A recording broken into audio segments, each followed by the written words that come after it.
1 month ago, I started creating arcade and live action, and after a month of intense planning and VFX work, I somehow managed to finish 5 shots out of 16. Pretty good first start. Now, what do I have from my last video that I can still use on this video? Just the environment. So for all the shots I'm going to be working on, I'm going to require a full cosplay and live action footage, which is not ready yet. So I now have to start creating the 3D environments I'm going to be using until it's ready, and the 3D assets too. The cosplay is not ready because all my life I never thought hair dye and clothes dye are completely different things. Really, Nick? So I spent the last 2 days buying 2 packets of hair dye, pouring it inside a bucket of water and dipping the hoodie inside with the hopes that it's going to turn black. But I did it. After doing some research and asking, I finally found the clothes dye, so I made an order and then I'll now start working on the 3D scenes. Starting off with the mask, I have 3 options to do that. One is to buy a 3D printed mask, which I couldn't find anywhere online in Ghana here. 2 is to use paper to do everything, then paint it to look real. Then I can enhance it with Photoshop and Epson. 3 is to completely create everything in CG. And you know where I'm going. So I found a paid model that I couldn't afford, so I decided to take the display images as reference with the intent of modeling it by myself. After several hours of creating and deleting planes, moving points, extruding faces, I gave up. Partially. It wasn't going anywhere, so I thought I should take a nap and come up with a fresh mind. And again, after hours of using that same fresh mind to do the remodeling again, it still wasn't working out. So I decided to rechannel that energy into finding a free model.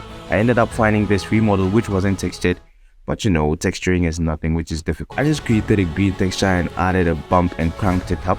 Then I just added a golden texture, selected all the polygons where I had to apply the texture and just slapped it on the model. You know, there's a big difference between not giving up and just wasting your time. Now to create these pipes on here, it's very easy. You just have to move into the front view or the back view, pick a spline and then just draw some vertical lines, create a rectangular spline and just sweep it with it. I just added a texture to make it look like the pipes, and that was it for this environment. Now back to this shot. I don't have anything related to this guy's costume, and I searched online for rigged models of conductors or policemen, and all of them were paid and I didn't even get any. So with the help of my production create license, I was able to get this secret agent model and it was rigged. Now hold up, let me make this deduction here. This man right here is who we call a conductor, but since it's kind of a sci-fi movie, he looks like this. In real life, a conductor looks like this. And since we are all improvising, here's what I'm going to do.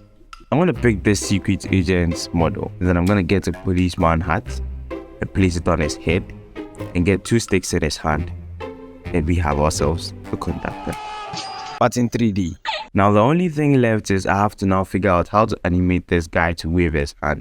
And since I had already filmed the reference on my last video, I decided to use that as a reference, and after a shit ton of hours of animating, I came up with this piece of shit. Okay, let's get this. I think I need a free mind on this one too, so I'll revisit later. But in the meantime, I just received the original dye. Now I'm going to turn that yellow hoodie black.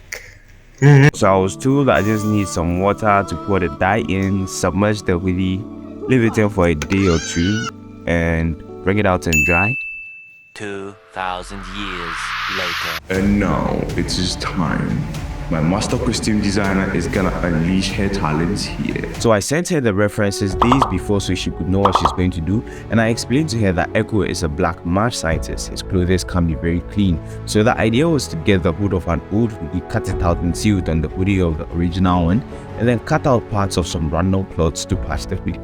For the belt, we just sewed a brown cloth on one of my sister's old belts, and now for the inner, we ended up not using singlets but cutting the sleeves of an old white t-shirt and sewing a brown cloth on it in the same shape as it is for Ekko.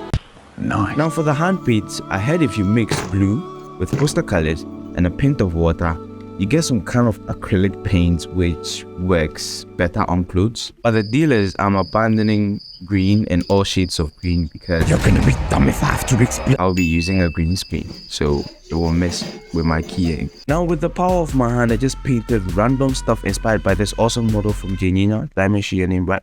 Well, it's called hand painted for a reason, so I didn't have to use a brush. Ladies and gentlemen, after almost a month of patiently waiting, I present to you my multi-million-dollar Ekko cosplay.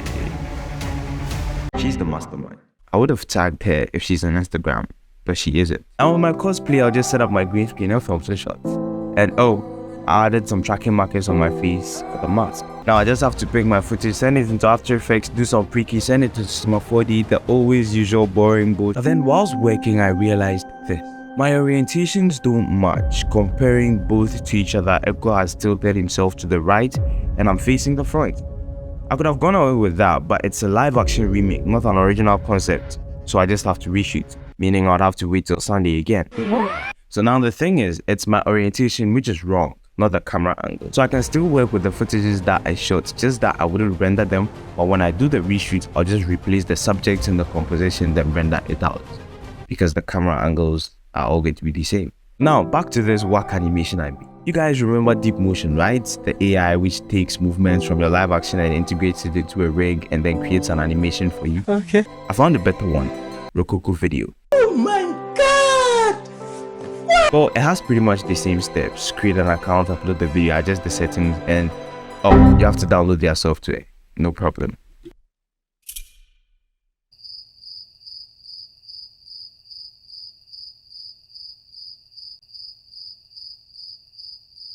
Two 2,000 years later.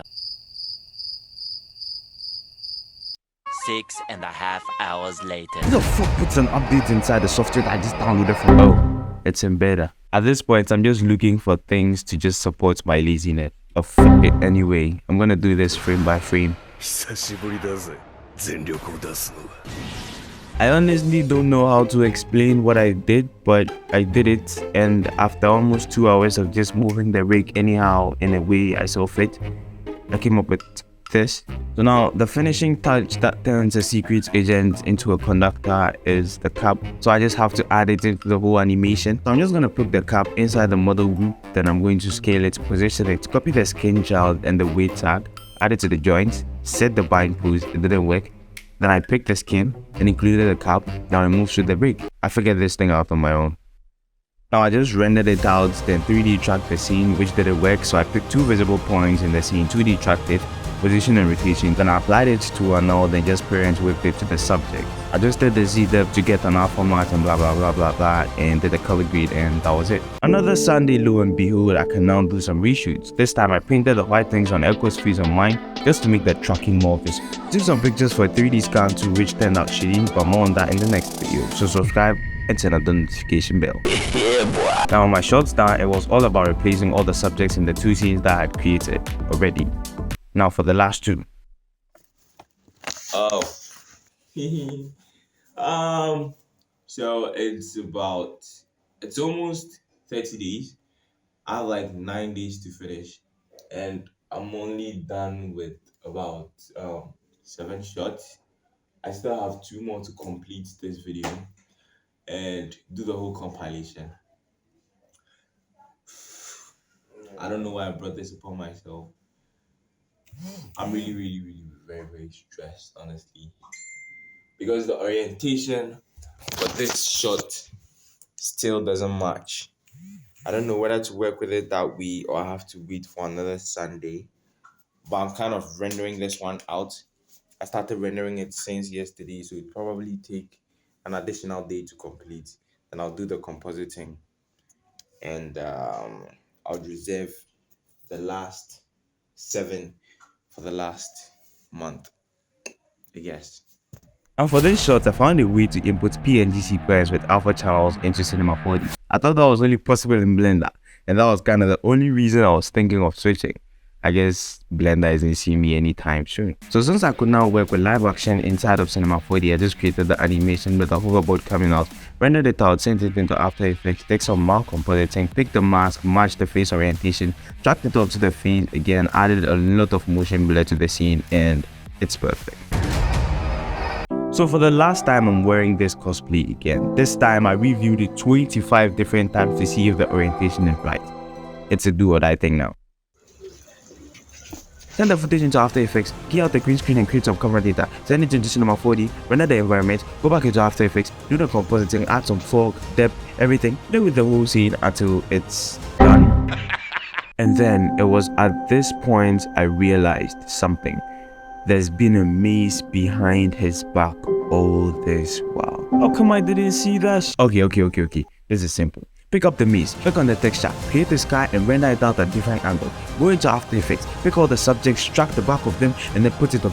Just the color to match, make the something look visible, go back into the first scene, change the camera angle, render, composite, perfect. I just stitched all the shots up together and after a month of hard work, 7 mental breakdowns, I present to you the final video.